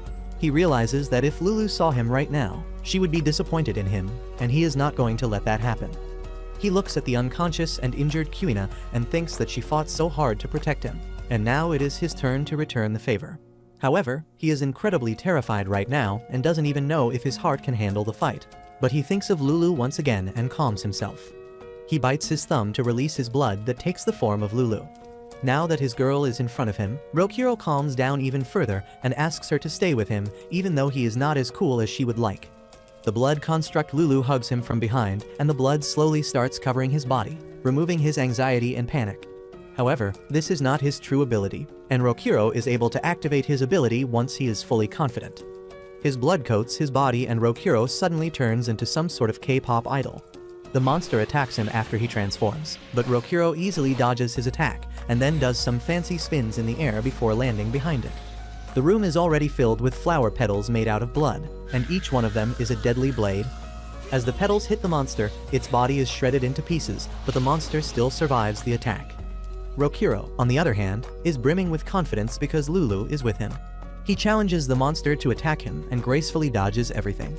He then jumps to attack the monster, remembering the summer festivals where he used to dance with Lulu. While lost in memories of his girlfriend, Rokuro dodges the attacks from the monster, cutting off its arms and forcing it to use its feet to fight. He dances around the room, filling it with petal blades, and then deals a lethal combo to the monster, chopping it to pieces. On the other hand, Shiki is with Mei, telling her that she can relax now because the ugly monsters are gone. However, she is still too depressed because of her parents' death and thinks that maybe she should have died with them too. Shiki tells her not to even think of that, because her parents sacrificed their lives to save her, and if she dies, everything will be in vain. He tells her to keep living and fight the despair that is trying to swallow her. He says that the first thing she can do is cheer for him as he beats the bastard who took away her family. With that, Shiki gets up and decides to search for the Momotaro to defeat them. However, Mei believes that he can't win, and Shiki tells her that as long as he doesn't give up hope, he will never lose. Meanwhile, Nato comes to his senses after the other Oni wake him up. He learns that he was knocked out for 15 minutes and the Oni thank him because he took a lot of damage to protect them. Nato doesn't care about that and decides to return to the headquarters immediately so that he can help his students. Back in the headquarters, Shiki reaches the main hall where Tsubakiri is just chilling. As Shiki introduces himself and asks him if he is the bastard who turned the corpses into zombies, Tsubakiri happily affirms. Shiki asks him how could he insult dead people like that, and Tsubakiri just laughs at him, telling him that Oni are not humans, so they don't get human rights. Shiki gets furious at this and pulls the Glock on him, but Tsubakiri just watches him curiously. On the other hand, Jin rushes to find Kyoya, but he is stopped by Mommy Momogi, who tells him that the doctor is already dead. She asks Jin if he would like to get revenge for his fallen friend, and he replies that he doesn't care about Kyoya, but he will gladly kill any Momotaro he comes across. He unleashes his chainsaw blades and Momogi also activates her power to fight back. Jin dashes towards her and hits her with his full strength, but Momogi protects herself by creating an impenetrable room around her. She leaves the room and dissolves it immediately after blocking the attack and tells Jin that he can't even touch her with his weak attacks. He takes this as a challenge and gets even more determined to kill her.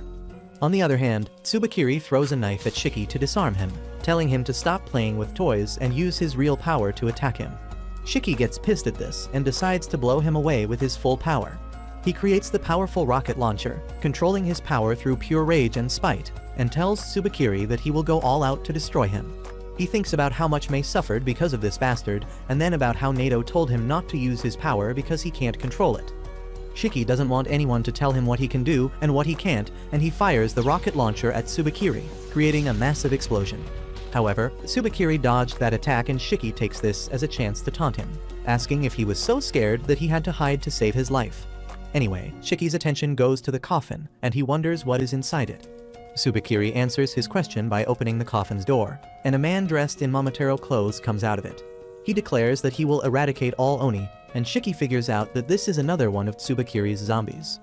Shiki calls him a heartless bastard, asking how could he turn the corpses of his own comrades into puppets, and Tsubakiri sighs in response.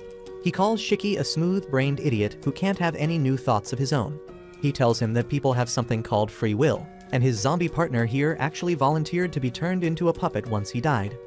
Shiki can't understand why someone would choose to do that when the zombie Momotaro suddenly uses his ability on him.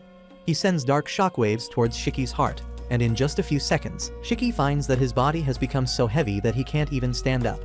As the zombie keeps spamming his skill, Tsubakiri says that when other Momotaro turn into zombies, he can use their abilities.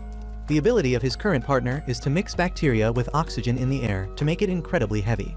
Meanwhile, the zombie keeps repeating the same line about exterminating Oni, and Tsubakiri says that he was also surprised when he first heard him talk. He doesn't understand if it is a grudge or determination that can make this walking corpse speak, but he thinks that this is peak Momotaro spirit. He keeps pressing Shiki down with the zombie's power, asking how long can he keep up against a much stronger enemy. On the other hand, the group of Oni with Nato are trying to cut through the black barrier that Momogi has set up all around their headquarters.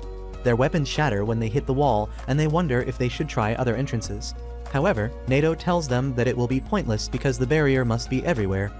The cannon fodders ask him if he can destroy the wall, and even though Nato is confident that he can do it, he thinks it is unwise. Currently, there are tourists on the temple above them, and if he destroys the wall with full force, their lives might be in danger. The Oni panic because they don't have authority to evacuate the tourists, and Nato starts thinking of a solution. Just then, the nerd Juji arrives there and tells Nato that he found enemy signals earlier and helped the injured people evacuate to safety.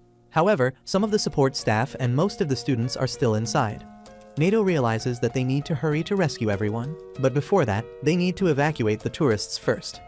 Just then, some Oni tell Nato that they found a weirdo outside the entrance, and it is just Homaire, who has finally returned to her senses.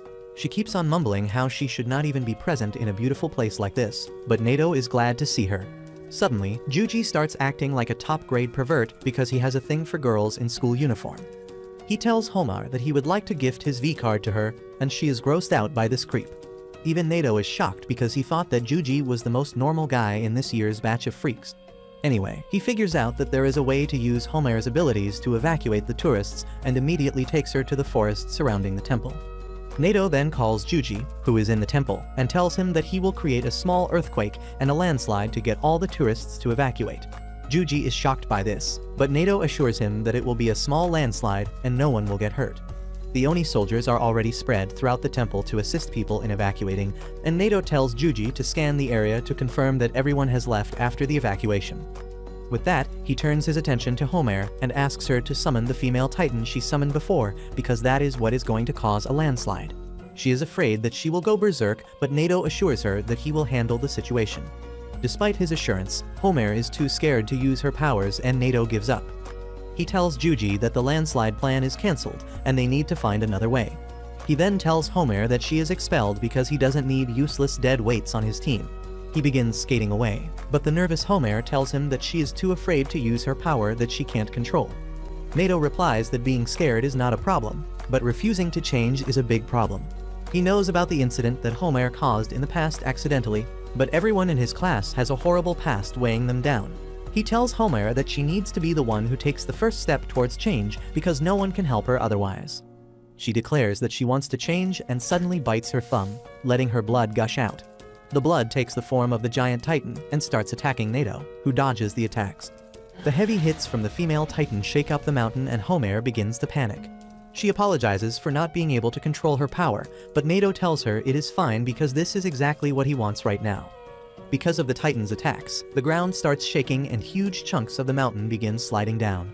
This creates panic among the tourists, and the Oni soldiers immediately tell them to evacuate. Once everyone has run away, Juji confirms it using his radar skill, and Nato decides to stop playing around with the female Titan and knocks out Homaire to stop her rampage. At the same time, Jin is fighting Momogi, who pushes him back with her black boxes. Jin decides to keep his distance from her, but he doesn't notice that she summoned a box behind him, and he gets trapped inside it. He can't get out of the box now, and Momogi decides to give him a slow and painful death. She begins to shrink the box, telling Jin that he will be squished to a paste inside it.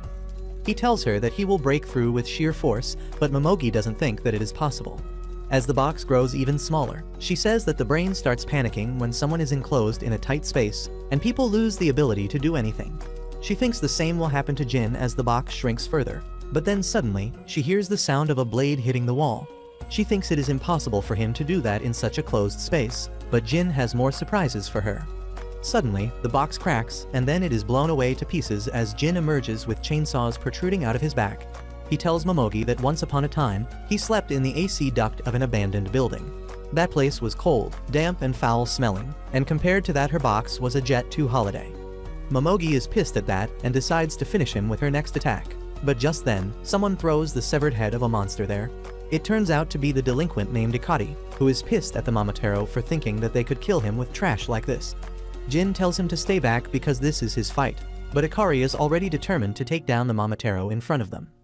However, as he sees Mommy Momoga's plot, he loses control of himself. He begins lecturing her about wearing decent clothes, but she doesn't really care what men think about her outfit. Ikari then drops his blood on the ground to activate its power, but Momogi decides to trap both the boys in her cage first. Unfortunately for her, Ikari is too fast and agile compared to her attack.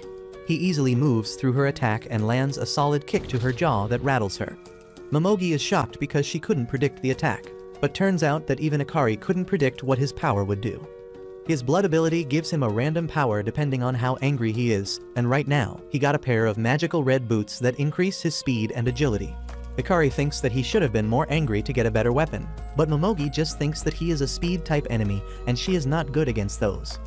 At the same time, outside the barrier, Nato uses his special attack to destroy the barrier. The entire headquarters starts shaking as a result, and he realizes that the building will soon collapse. However, he believes that the lives of their friends trapped inside are much more valuable than the building, and they need to rescue them quickly. Everyone inside the building also feels the tremors and realizes they need to get out quickly.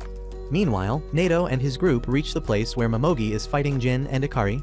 Nato tells Momogi that she is trapped now, and after using her powers on a huge scale all this time, she should be out of stamina. He tells her to surrender because she can't run, but Momogi tells him that she is not planning to run anyway. She throws away her dress, wearing only a thin layer of the black bacteria as she declares that she will kill everyone here. Meanwhile, Tsubakiri also decides to finish his battle with Shiki, but Shiki rolls away from the range of his gravity attack. He summons his rocket launcher again and attacks them, but the zombie manipulates the gravity to block the rocket from even reaching him. Tsubakiri then shows another skill of his zombie partner, compressing oxygen into a small sphere that becomes incredibly heavy thanks to his powers. He then shoots that gravity ball towards him, dealing terrible internal injuries to him. As Shiki groans in pain, Tsubakiri says that he can't believe that he is the son of Kishin, who was once hailed as the strongest Oni general in history. He is disappointed in Shiki, who doesn't even know if he should believe his story. Meanwhile, Mei also feels the tremors and gets scared as debris starts falling from the roof. However, she remembers how Shiki told her not to give in to despair. He had told her to cheer for him if she felt like she really wanted to live, and she decides to find courage by supporting him. At the same time, the Momotaro named Samadare, who killed Shiki's dad, reaches the headquarters of the Momotaro agency. His new vice captain Hina greets him, and immediately starts glazing him because apparently he is a living legend among the Momotaro. However, Samadare doesn't want anything to do with the nerd, and he tells her that he works alone so he doesn't need her. Hina is hurt by his answer, but she shamelessly follows him anyway and begins asking about the headquarters and other stuff because she is from the countryside and this is her first time seeing a city. She suddenly asks about the children of Kishin, which is a topic for gossip among everyone at the agency, and Samadare finds that the only question worth answering. He tells her that a long time ago, the fearsome Oni named Kishin single-handedly brought the Momotaro agency to the brink of destruction. He knocked up a lot of women to spread his genes all over the world, so that more strong Oni could be born after him. Hina finds that odd because if Kishin really was Nick Cannon of the Oni, then there should be a lot of his kids and grandkids flooding the streets. Samadare tells her that only those Oni who have inherited Kishin's power are called children of Kishin, and there are not many of them. However, they are born at certain predictable times. Hina asks him what does he mean by that, and another Momotaro gives her the answer. He says that the children of Kishin pop out when the Momotaro side is heavily dominating the Oni. Hina is taken aback by the delinquent who just appeared in front of her out of nowhere, and he introduces himself as Shinya, the captain of the 21st unit. Hina feels nervous in front of Shinya because he seems really scary, but he is quite talkative as well. He tells her that the war between Momotaro and Oni has been going on for thousands of years, and it is actually because of Kishin and his descendants. When the Momotaro agency was first formed and almost destroyed the Oni community, Kishin was born.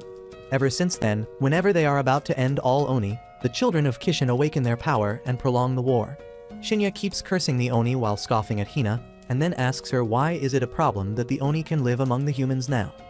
She gives him the bookish answer that Momotaro are supposed to protect humans from Oni, and if the Oni hide among ordinary humans, innocent people might get caught in the crossfire. Shinya scolds her for being a nerd and says that they have got politicians on their side, who help them clean up the mess even if their identity is exposed or if humans get caught in the crossfire.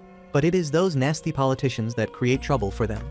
He says that the politicians have started demanding them to make medicine out of Oni blood among other things, and that pisses him the most. He feels that if Oni didn't hide among the humans, they wouldn't have to deal with those bastards, but Hina asks him if it isn't a good thing that people in power are helping them out. Shinya scoffs at her again, telling her that the politicians are supporting them only so that they are the first ones to be protected if things go south. He mocks Hina for being so clueless about the real nature of the world and then turns to Samadair, telling him that it must be hard for him to get a stupid country bumpkin as his partner. That is not all he wants to say, and he gets up close and personal with Samadair, telling him that maybe he is way past his prime because he lost to Shiki, who is just a brat even though he is a child of Kishin. Shinya taunts Samadair, telling him that the higher-ups put him in the headquarters because they also want him to retire from the field duty and give better candidates a chance. Shinya then walks away, telling Samadair that even if he sticks to his seat, he will rise up the ranks by killing the children of Kishin.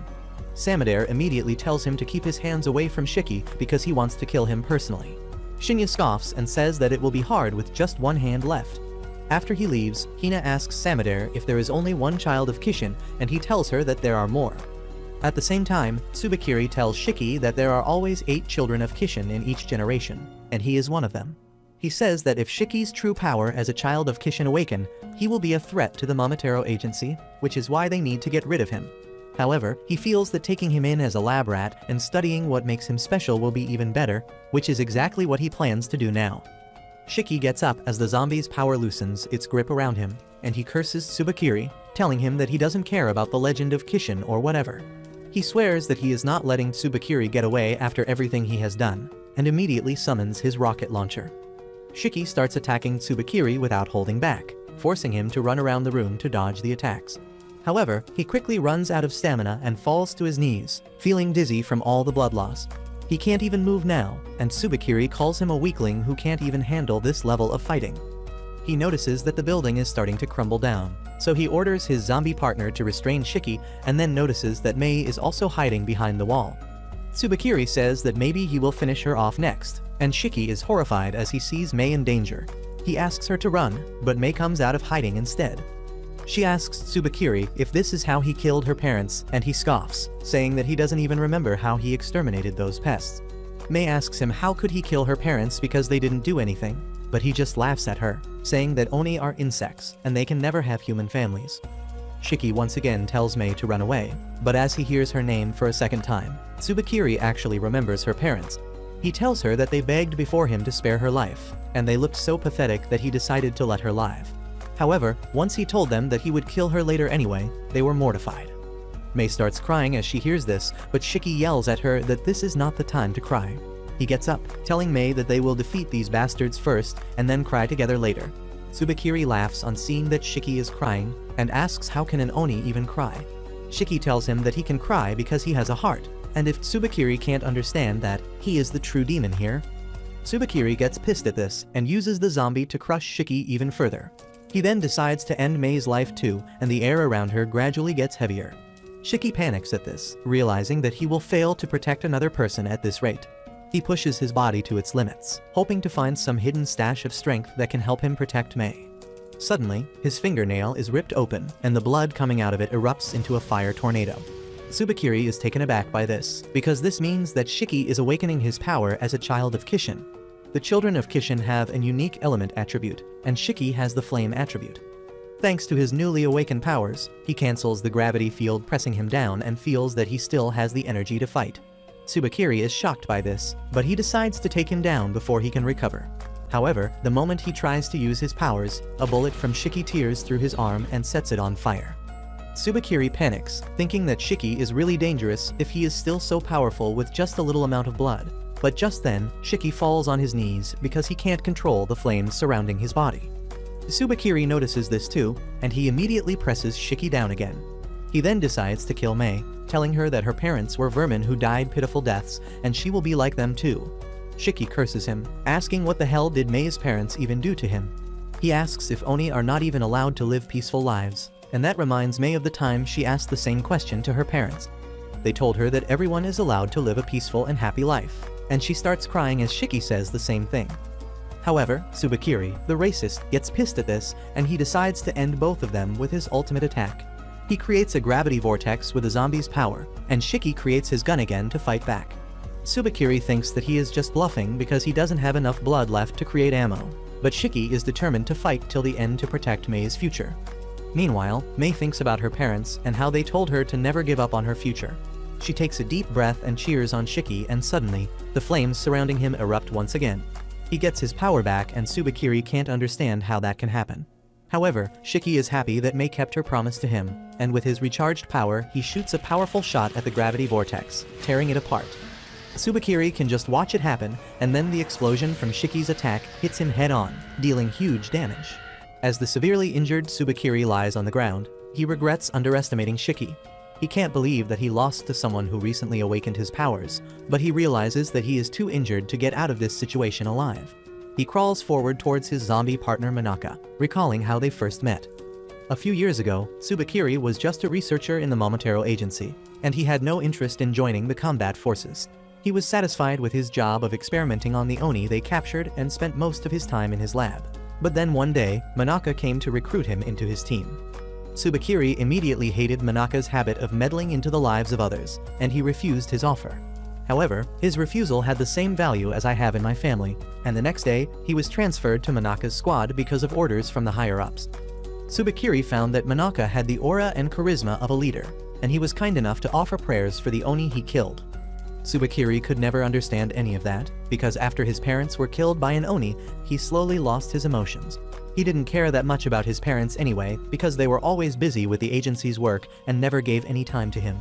One day, he shared his story with Manaka, who immediately took him to his place and introduced him to his wife and daughter. After that day, Manaka often invited him to have dinner with his family, and slowly Tsubakiri started feeling the warmth of human emotions again. However, he was still confused about why Manaka would keep a family when they could be a liability to him and his job. Manaka told him that his family gave him the motivation to do his best and return home alive, but soon, that would become the cause of his death. One day, Manaka and his team raided an apartment after receiving reports about an Oni, and they found a kid there. Manaka saw his daughter in the boy and couldn't attack him, giving him the chance to flee. However, once the Oni boy reached the streets, he went berserk and killed everyone he saw. Unfortunately, Manaka's wife and daughter were out shopping at the same time, and the berserk Oni attacked them too. Manaka rushed to save them, but he was too late. His wife and daughter lost their lives, and he also suffered fatal injuries while fighting the Oni. In his last moments, Manaka regretted showing compassion to the enemies, and declared that all Oni must be ruthlessly eliminated on spot. He asked Tsubakiri to use his corpse so that he could keep fighting the Oni even after his death. Tsubakiri accepted his request, and by controlling Manaka's corpse, he soon rose to the rank of a squad captain. Even now, he has not given up, and he swears that he will keep fighting with Manaka by his side until they exterminate all Oni. He tries to crawl towards him, but then suddenly, Manaka's body catches fire and Tsubakiri falls unconscious after losing all hope. On the other hand, Shiki can't believe that he won the fight. As he stares at the ceiling dumbfounded, Mei approaches him and suddenly a huge rock falls from the ceiling, falling right next to her. The sound of the rock falling snaps Shiki back to his senses, and he tells Mei that they need to get out of this place immediately. However, he doesn't have any energy left, and he collapses on the floor, bleeding out profusely. At the same time, in the tunnel, Mommy Momogi has shut herself inside a barrier after realizing that she can't win. Nato decides to leave her alone because she doesn't have enough power to seal off their base again. Instead, he decides to rescue everyone trapped inside before the building collapses. Nato, Jin and others run to the main hall, and to their surprise, they find Kyoya treating the unconscious Shiki. Jin asks him how the hell did he survive, and Kyoya says that he was almost on the verge of death. But he drank some of his blood that got splattered on the roof, that allowed him to stay alive. After hearing this, Nato moves on to deal with Tsubakiri, telling him that he looks pathetic. However, before finishing him off, he asks what he thinks about Shikin's Kijin powers. Tsubakiri replies that Shiki was really strong, but it seemed like he was burning his life force away. Jin gets curious about the whole Kijin business, but Kyoya says he will explain things once they get to safety. Soon after that, Momogi arrives at the hall, and she is horrified to see Tsubakiri dead. He had changed after meeting Manaka, and following in his mentor's footsteps, he even started a family, but now Momogi is mortified at the thought of telling Tsubakiri's wife and newborn daughter that he died in battle. A few hours later, Shiki wakes up completely recovered from his injuries. Kyoya and Nato are there to keep a watch over him, and Nato passes him a bottle of water as he remarks that he really defeated a Momotaro captain. Shiki finally realizes that he won against Tsubakiri, but he immediately gets sad because nothing can bring back Mei's parents. Nato quietly opens the windows, saying that they lost too much to count this as a win, but they should be glad that they survived. Soon after that, Shiki and the rest of his classmates get ready to return to their school. Kyoya has decided to adopt Mei, and he asks everyone to visit them again. As the students board the ship, Mei calls out to Shiki, thanking him with a bright smile, and he tells her that he will come to meet her again. Once they reach the academy, Nato starts teaching the students about how the Oni agency is divided into 3 parts. There is the combat unit, the medical unit, and the recon unit, and once they graduate, the students will be assigned to those units depending on their abilities. However, the classroom is a mess with Shiki's brain overheating and making audible sounds as he tries to focus on his lessons. Kuina is trying to groom Rokuro, and Akari is sleeping without a care. Nato gets the most pissed at Akari, and he wakes him up with a sonic boom producing snap. After that, he declares that the class ends here, and now everyone has to choose a partner for their dorm rooms. While the students have different opinions about sharing a room with each other, Juji points out that one of the boys will be left out because they are odd-numbered. Nato announces that whoever is left behind will share a room with him, and everyone suddenly begins to see the classmates in a much favorable light. They are still debating how they divide up the rooms, but then Kuina declares that she wants to partner up with Rokuro. Everyone is flabbergasted by this, and Juji gets jealous of Rokuro, but Nato makes it clear that boys and girls get separate rooms. Kuina asks who the hell is going to take care of Rokuro then, and Shiki asks her what the hell does she mean by that. Kuina describes in detail what she plans to do with Rokuro, and in short, it involves 4 rounds of raw dogging daily among other things. Well, Shiki gets as pissed as Juji on hearing this, and both of them start ganging up on Kuina. Shiki asks Homer to talk some sense into Kuina because he doesn't want Rokuro to have all the fun. However, Homer packs up her bag and apologizes, saying that she is the extra person here, and if she just leaves, their numbers will even out. She says that she will live outside in a cardboard box, and Shiki feels bad just hearing it. Anyway, Shiki, Juji, and Akari tell Jin that he needs to go to jail, which means sharing a room with Nato, since he is the biggest loner here. Jin coldly replies that he is fine on his own, and that pisses off all 3 of them. They call him a moron who can't even read the room, and then Shiki tells Akari that the 2 of them should share a room. Akari immediately refuses, saying that he hates being around people, and Juji feels betrayed and left out. As he sulks that no one wants him as their roommate, Rokuro offers a hand of friendship, asking if he wants to become his roommate because he is afraid of Kuina. However, Juji gets even more pissed at this and asks Rokuro if he wants to make him even more jealous by talking about how Kuina always gives him the Gluck Gluck 3000 before going to school. Rokuro's mental health takes a hit because of that, and while he is sulking by himself, Akari tells Shiki to share a room with Nato instead.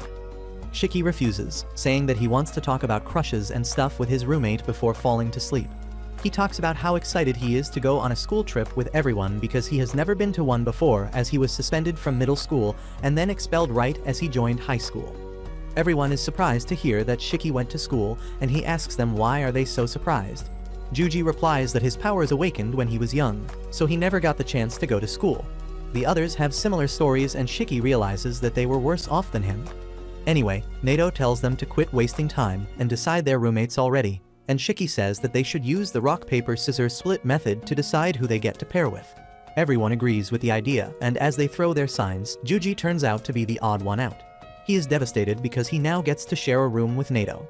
On the other hand, Shiki is feeling lucky that he avoided Nato, but then he finds that his partner is Jin, and honestly, that is not much better for him. He is disappointed because Jin is the least fun person in the group, but Jin, on the other hand, is curious about Shiki. Before returning to the academy, he talked with Kyoya about Shiki and learned the details about Kishin's children. He is a bit salty about it now and tells Shiki not to get overconfident just because he is born with special powers. After that, the classroom becomes as chaotic as ever, and Shiki starts thinking about Mei. He wonders how she is doing and hopes that she is working hard for a future where she can be safe and happy. At the same time, in the Momotaro agency headquarters, the delinquent named Shinya is also on the move. He thinks that if he takes down Shiki, who defeated Tsubakiri, he will score a lot of points and get promoted to a squad captain. He tells his team to get ready because they are departing immediately, and they tell him that they don't have permission to go off on their own. However, Shiki doesn't care about that because as long as he gets results, the higher-ups won't complain about his methods. A couple days later, Shiki and his classmates are enjoying a hot public bath after another harsh day at school. While Shiki whines and about Nato being a demon teacher, Jin walks away because he is done bathing. Hikari also takes his leave because he is tired of Shiki's yapping, but at least Juji agrees with him. Rokuro, on the other hand, knows that Kuina will be waiting for him outside to spoil him rotten, and though it is any man's dream, this wimp is terrified of that idea. Juji and Shiki think that he is just bragging, but as Rokuro assures them that he is terrified of carrying and dominating mommies, they hear Kuina's voice as she tries to enter the boys' bath to be with Rokuro. The three boys have different reactions to this situation, but as the door opens, they find Nato there instead of Kuina, who is being restrained by the other boys. Nato tells everyone that they are going to conduct an emergency evacuation drill and everyone has to gather in the gym in 10 minutes. Well, Shiki reaches there late and begins telling Nato that it is his fault to disturb him when he was relaxing.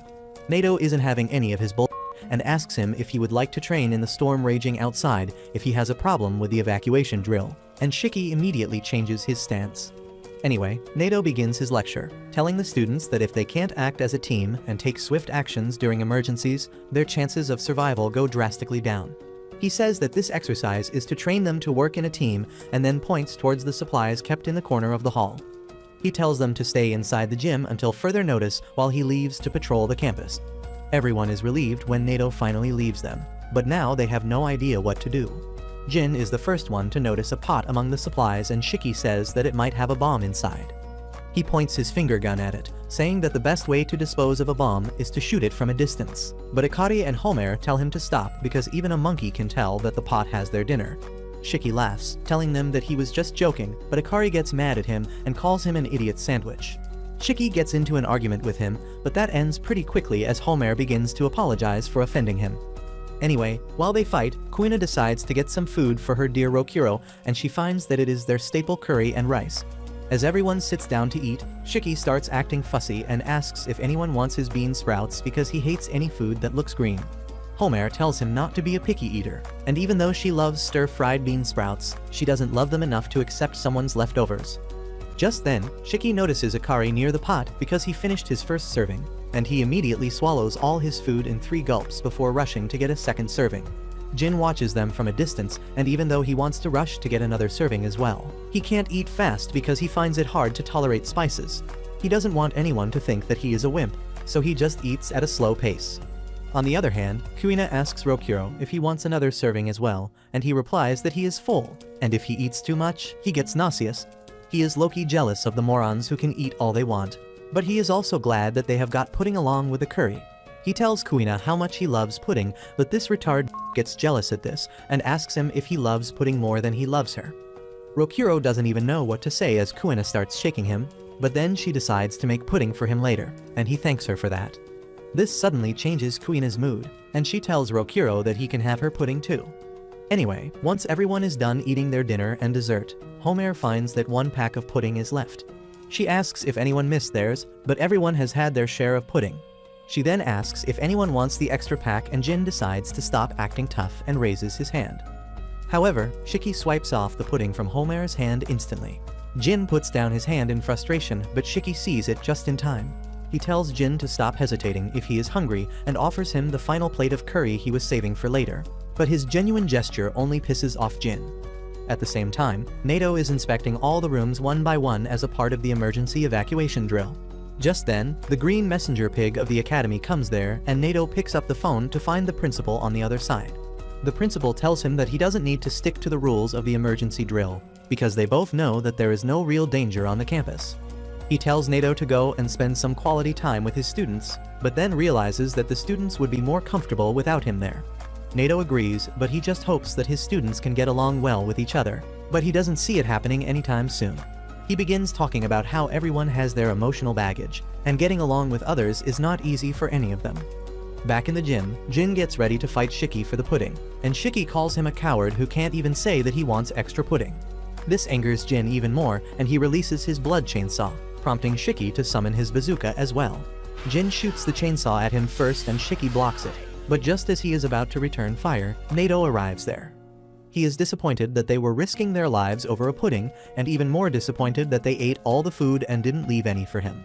Everyone is shocked to hear that Nato was supposed to eat with them, and Homer starts apologizing because she ate all the bean sprouts. The other students are more shameless, and they tell Nato that it is his fault for not making it clear earlier, and he can't deny their logic. Anyway, he tells them that using their abilities or fighting in the gym is strictly forbidden, and anyone who leaves the hall without permission will be expelled. He then leaves with the pudding but forgets the spoon. Homer wonders if they should go after him and give him the spoon, but Quina tells her to forget about it because it is not worth risking expulsion. Everyone decides to go to sleep after that, and Shiki gets excited because he just wants to hang out with people his age. Jin is the exact opposite, and he keeps his distance from everyone. Meanwhile, Quina tells Rokuro to get inside her sleeping bag so that they can cuddle all night, and he is really not into that idea. This pisses off the pervert Juji, who wants to get lucky as well, and Akari is the complete opposite of him. He is mentally an old-fashioned dude who thinks that boys and girls should start dating only after the age of 20, and he doesn't even like the idea that they are all sleeping together. He immediately uses a curtain to divide the hall into 2 parts to separate the boys and the girls, but Shiki is still having fun as this is like a school trip for him. Well, Akari decides to join the fun and says that it is time for horror stories. Shiki starts sweating because he is low-key terrified of ghosts and stuff, but the other boys are all eager to share spooky stories. Akari tells Jin that he is going to share a story with them as well, and Shiki hopes that Jin shows disinterest because then he can get an excuse to chicken out as well. However, Jin has no problem with ghost stories, and Shiki realizes he is screwed. Rokuro goes first, talking about how he feels like someone is always staring at him ever since he came to the academy, but everyone tells him that it is just Quina. Next up, Juji talks about how terrified he is every time he hears Nato's footsteps while he is wrestling with his snake.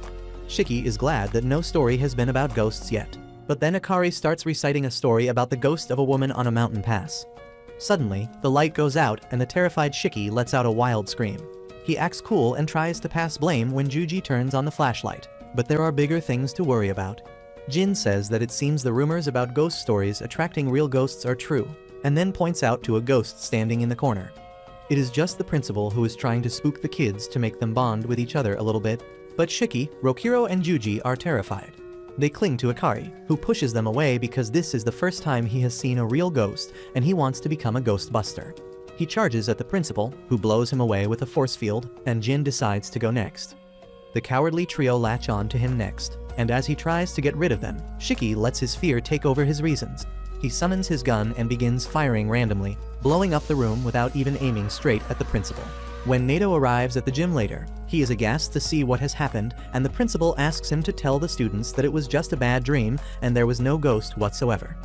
The next day, everyone is convinced that they had a bad dream because of the stormy night, when Nato enters the classroom, telling them that they are going to Tokyo for their next field exercise. But that's where this video ends. Remember to like and subscribe to the channel. Thanks for watching, and I'll see you next time.